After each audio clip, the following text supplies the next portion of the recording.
Mga overseas Filipino workers kun OFW ug mga pamilya nila gihatagan og dakong pasalamat o tribute sa Overseas Workers Welfare Administration kun OWWA.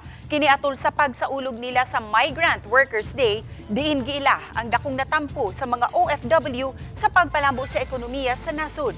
Taliwa sa sakripisyo nga gibiyaan ng ilang pamilya aron manimpad sa laing nasud na kadaiyang serbisyo ang gihatag usab kanila diin mo kapin sa 1,600 ka mga OFW ang ilang nahatagan sa serbisyo.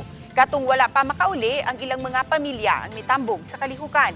Usa sa mitambong ang 60 anyos nga si Rene Gabales, usa ka kanhisiman sulod sa taas nga panahon.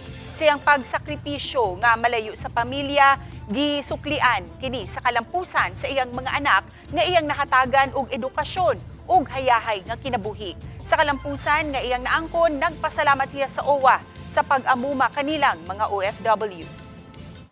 Kaning Migrant Workers Day, kung atong mahinumduman, ang June 7 manggod ni atong 1995, mo na siya pagpirma sa balaod katong Migrant Workers Act.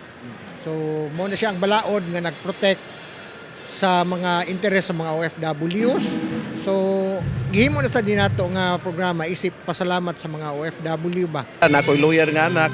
So, silang tanan sir, nakahuman na sila sir. Ang akong panganay, radiologist, then ang akong ikaduha sir, isa lawyer. Nya, practicing lawyer sir. Nya, konsihal na po sa lungsod sa Bariles sa pagkakaroon. Nya, dayon, ang akong ikatulong nga anak sir, na nagtrabaho sa American company.